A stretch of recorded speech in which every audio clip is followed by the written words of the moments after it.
All right, Phineas and Ferb, Season 1, Episode 1. All right, Rollercoaster. I'm going to rewatch it and then give you my thoughts. Here we go.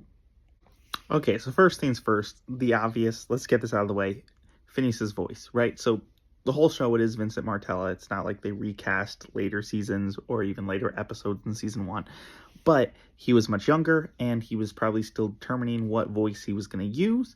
It's been a long time since I've seen interviews of Vincent when he was that age, which I believe he was 14 when the show started, or at least when he started recording lines for it.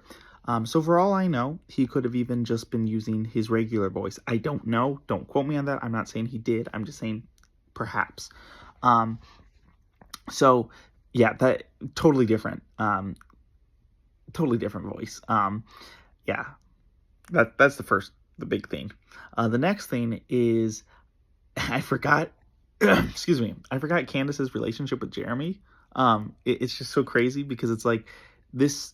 The whole show, first 4 seasons, all take place over one summer. It's just 1 year, one summer, and Candace literally starts the summer with Jeremy knows who she is, but they're not friends yet. Like, forget even dating. They're not even friends. And when she's talking to Stacy on the phone, she has to tell Stacy who Jeremy is. Now, I don't remember if this gets retconned later on in the series, but at least from the get-go, the canon sets it up that they don't really know each other. And a lot of season 1, if I recall, plays on that aspect for when she's talking to Jeremy. They really don't know each other. And then that's why it's also a big deal in Summer Belongs to You. Spoilers if you haven't seen it. But when they become boyfriend and girlfriend, because it's like, whoa, that is a big step. But it's just crazy because it's all over one summer. So that was another thing to note, is just like, you forget how little they knew each other. It wasn't like they were friends or anything. They just happened to go to the same school. It doesn't actually say that, but you can pretty much pick up on it. Obviously, it's in the summer, so they don't go to school in the run of the show. The other thing was, lost my train of thought there, but I'm back now. The jokes are already well established. You get the humor right from the get-go. I think it's one of the reasons that Dan and Swampy love this pilot so much. One of the reasons is obviously that it took them so long to pitch it successfully. They tried several times, and it took a while for the show to get on the air. So they're deeply connected to this episode because of how long it was with them before it got on the air. And then even you can watch the unaired pilot. I think it's still floating around on YouTube, but like the pitch that they gave, which is just Rollercoaster, but slightly different, and in an animatic form. But anyway, the humor is just so funny because you have that joke where, like, yeah, not like the roller coaster that we went to at the carnival, and it looks like it's going to be this big roller coaster, and then it pans out, it zooms out, and you see the next frame that it's just this one hill, and then it goes down, and it's just such a funny joke. So the jokes are already there in episode 1. It's pretty great.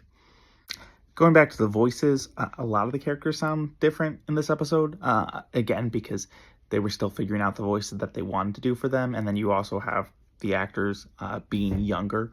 But yeah, definitely, it's crazy, all the voice differences.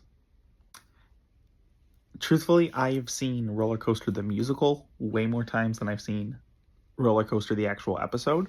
And so it's just funny because I know the song so well, hearing different dialogue in this episode and matching it to the songs in that episode, it's really well done how they took the dialogue in this and converted it to music and make little references to it. So that's a clever thing. Again, Rollercoaster the musicals way further down the line in the show, but upon rewatching this, it's cool to pick up on those things that I didn't pick up on other times because it's been a while since I've rewatched this episode. I also love hearing Dan and Dee as background characters. It's always pretty great. Isabella's friendship with Phineas is also a bit weird. Again, a lot of this was, like I said, they tried pitching this show for years, so the character development was kind of stuck in how they had this pilot. And then they got to run with how they were making the show and probably develop the characters over the years in their heads. But the other thing is, like, they just weren't sure how the universe was going to go. And I don't know the ins and outs of it, but I'm sure there's certain choices in this episode that would have been different had they known how successful the show was going to be, and had they been able to see the future of what the episodes will look like, I'm sure this would have been slightly different. But yeah, her friendship with Phineas is a bit weird because it's like she's asking about Ferb not talking, which she should know because we see even in Act Your Age that they hunt out every summer. So like she knows who Ferb is. But obviously I know also context for a pilot, they have to get all of this information established to the audience. I get that. If you're going to come in the comments of say like, well, this is why blah blah, I understand a lot of the out of universe explanations. I'm stating the in universe explanation and stuff is it's a bit weird going in through the rest of the show. Okay, sorry for the shaky phone. I keep moving it. And then also just seeing the dynamic, it's totally different than what it is later in the series.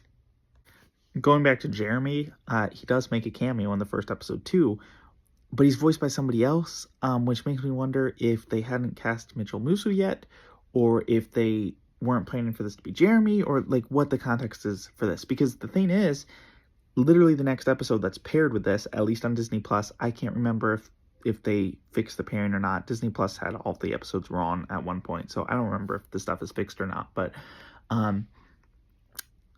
Jeremy's in the next one. Candace loses her head. He's in it. So like, I don't know, but it's really weird.